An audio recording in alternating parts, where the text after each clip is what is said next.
Welcome back to Sovereign Alchemy. I'm Cindy Carter, and this is episode 9. Last week I left you with a question.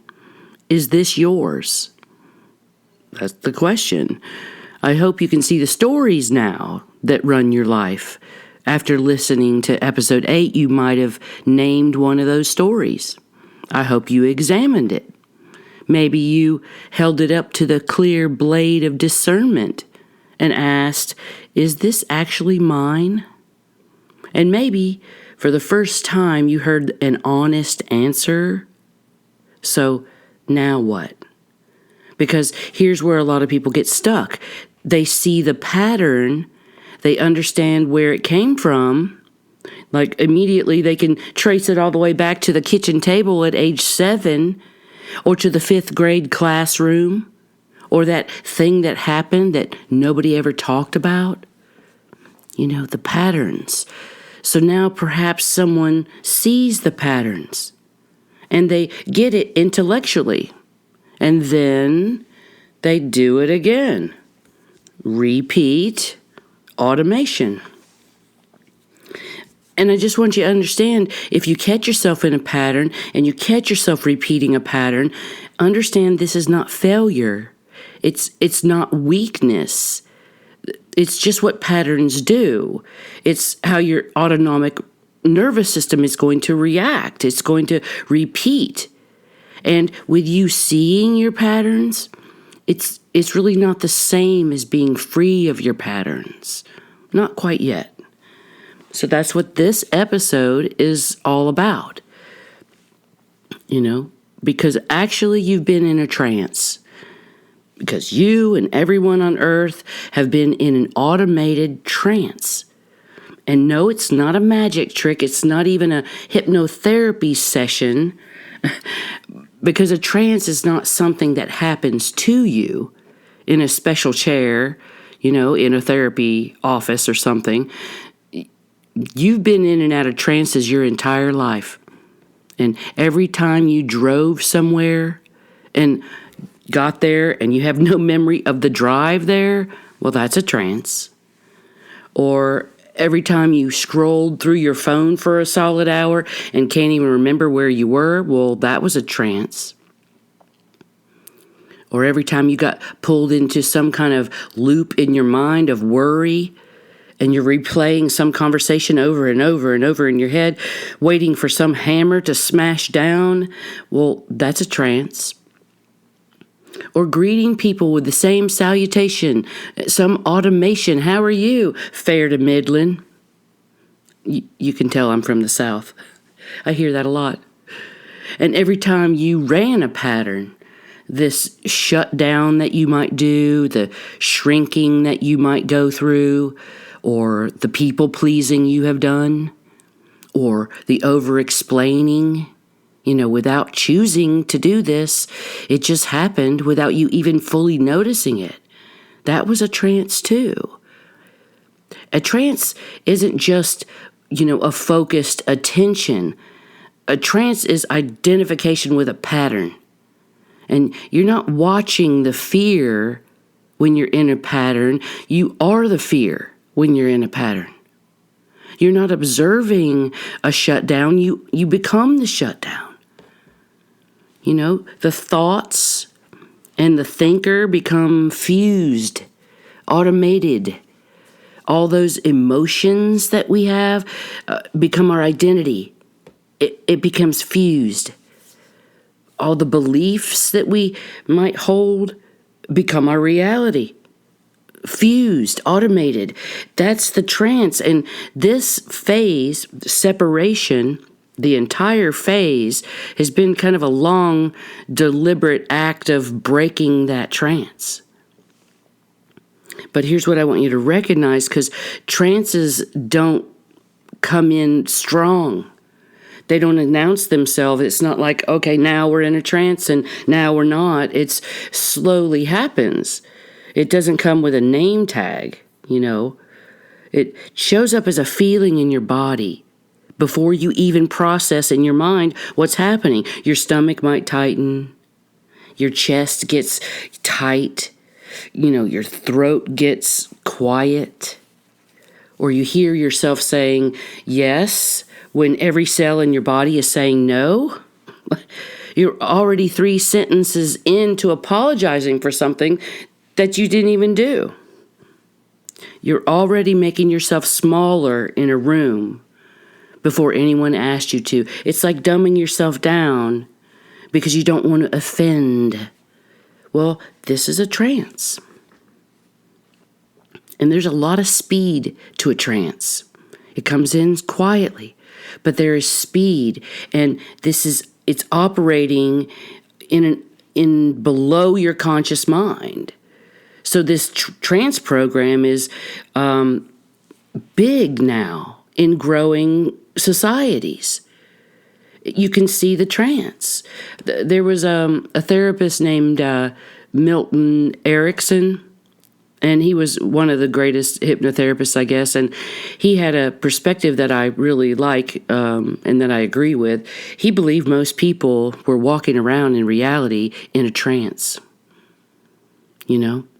They weren't in reality, they were in a trance, in limited trances, in fear trances, in inherited trances.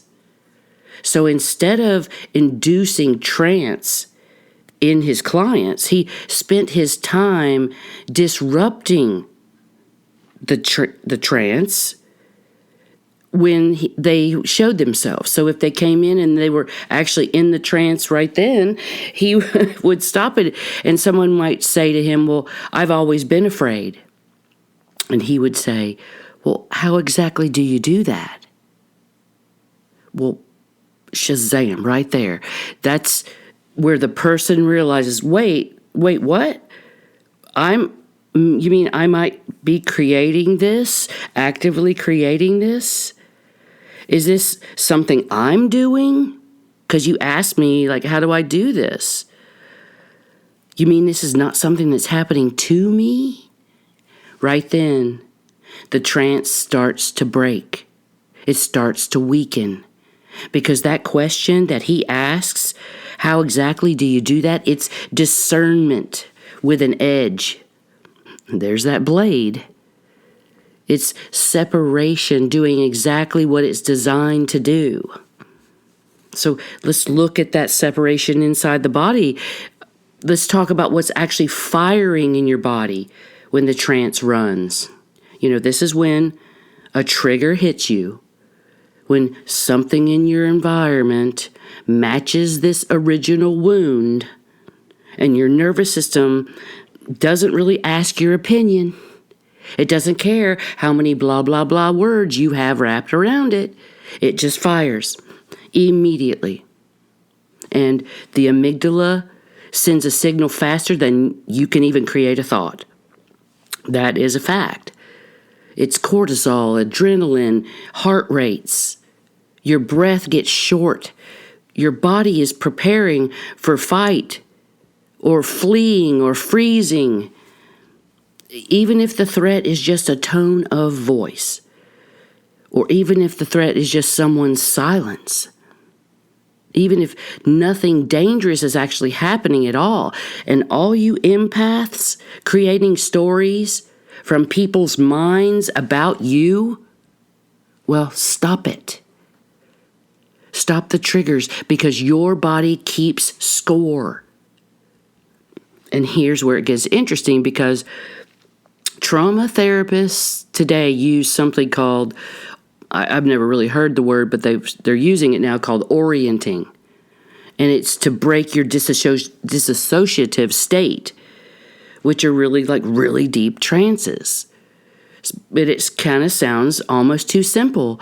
And they ask you this: look around the room. Name 5 objects. Feel your feet on the floor. Notice the texture of what you're touching. Feel the temperature in the air. What color is your shirt? What does that say? I am here now. What they're doing is bringing the nervous system back into the present tense sensory reality, back into the body. back into this moment, which doesn't have that original threat in it. Because that trigger response was so fast, well, your nervous system responded to it because it recognizes, this new place. Oh, I'm safe. That was then. This is now. This is a really good way for you to assist your friends, family, and clients. If they're in a disassociative state, if they're in a trance, instead of breaking the trance in a harsh way, just bring them back to the present moment where they're safe.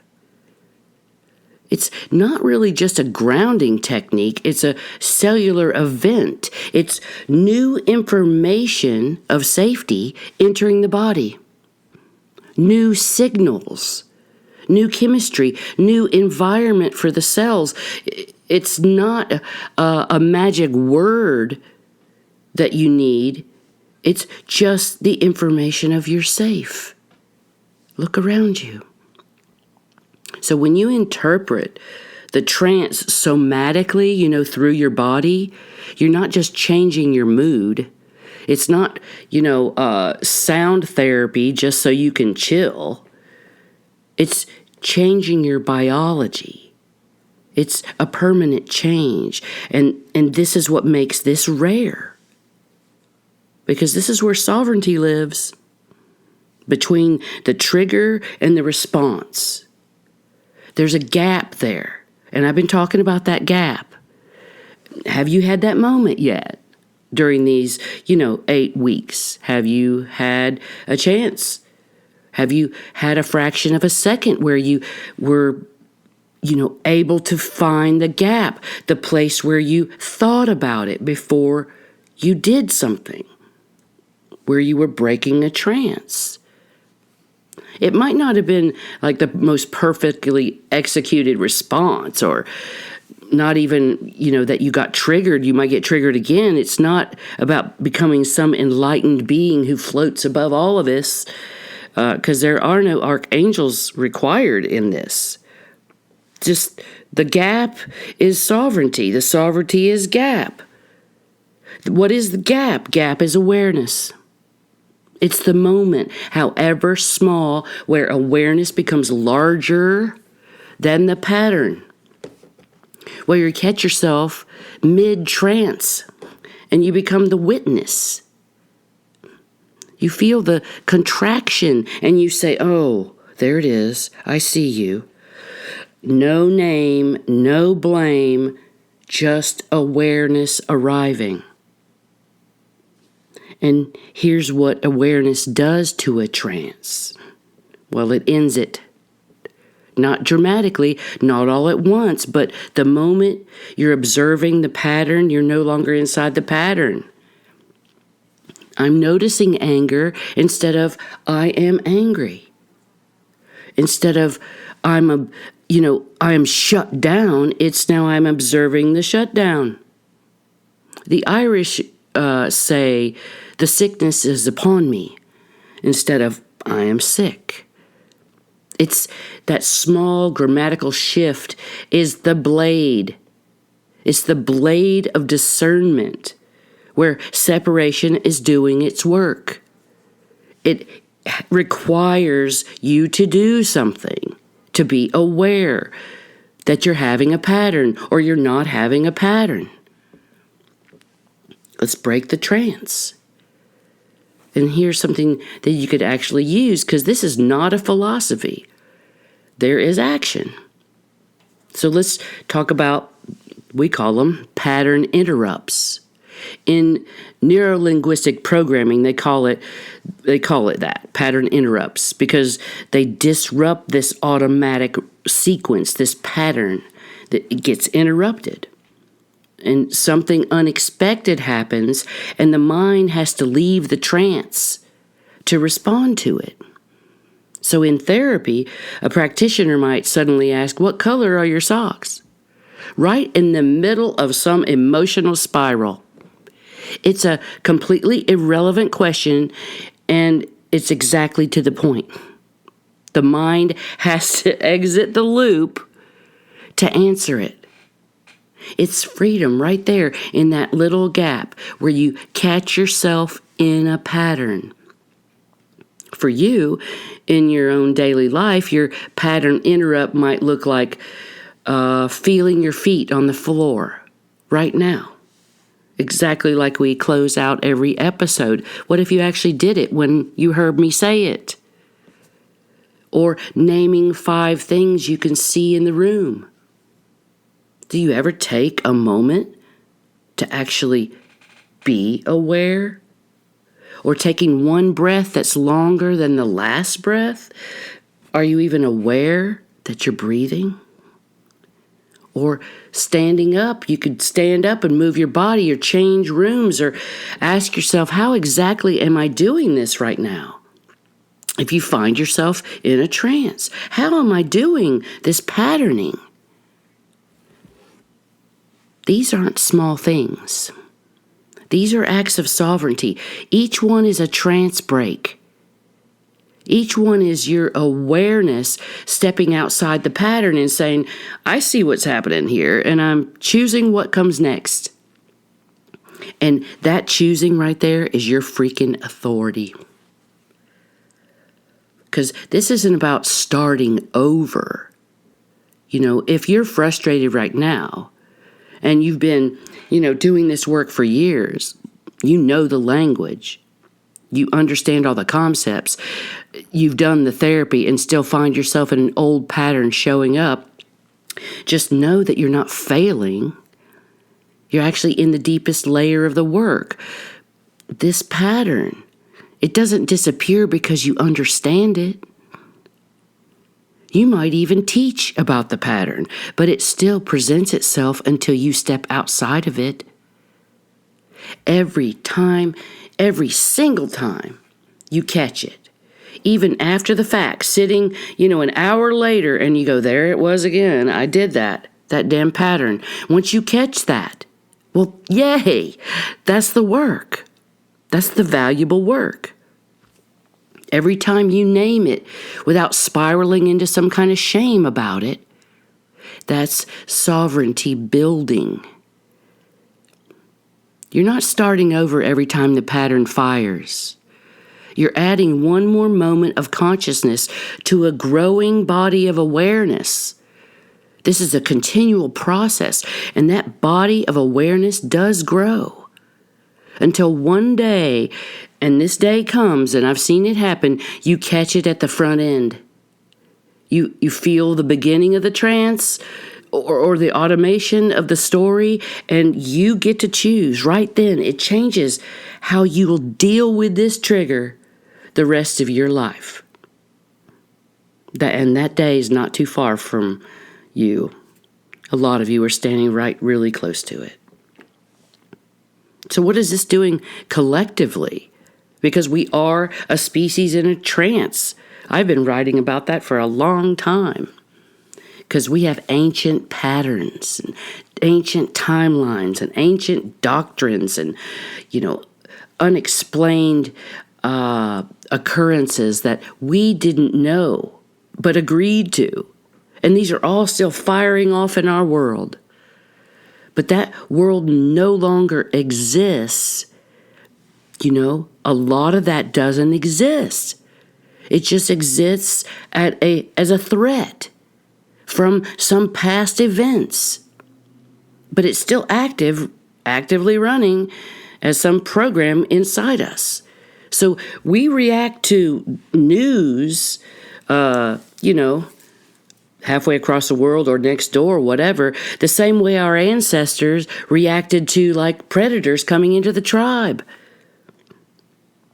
We shrink, or we perform, or we over-explain, or we exhaust ourselves, maintaining this trance. And it was installed way before we were even old enough to question it. And no institution, no leader, no algorithm is going to interrupt that for us. It has to happen in the individual body first. This is a nervous system by nervous system event. Gap by gap, awareness by awareness, trance break by trance break. So the people doing this work right now, choosing the pause and orienting to the present, asking, is this actually mine? Well, they're contributing something really real to this collective awakening that we're in. Because we can't offer to a culture what you've not done yourself. So own that. And before I close, I want you to look at phase 3. We just came through it. That was it. 3 episodes of the blade, of discernment, of stories, and of patterns. And the alchemical purpose of separation is to really sort through the gold from the glitter. You know, you have to separate what's yours and what's not, because glitter catches the light and it looks really great and it performs and it's convincing in the moment, but it's not authentic. It's not real. It's not organic. It's not the gold. The gold is the quiet element. It's dense. It doesn't need to perform at all. And what you've been doing in this phase, through every uncomfortable look in the mirror and every story that you might have examined and every trance that I hope you will interrupt, every moment you chose that little gap of awareness, well, you've been finding the gold as the alchemist. Not through force or self-criticism. This is spiritual alchemy. This is by getting really honest about what's always been there, under the noise, underneath the trance, underneath the glitter. The core elements of you. Life itself, love, harmony, peace, joy, freedom. This is separation completing itself now. The blade has done what blades are meant to do, and they'll do it again. And what you can carry forward now is something lighter, something cleaner, and more authentic. So next week, we begin phase 4. It's conjunction. We have burned. We've dissolved. We've separated. Now we start to bring all the pieces back together. And I'm calling this one the parts of you that got left behind. So phase 4, conjunction, is where people often feel something they haven't felt in a really long time, and it's wholeness. It's self-integration. It's kind of like an inner union, you could say. It's not a concept. It's as a felt sense in the body. So come ready for that. Take a breath.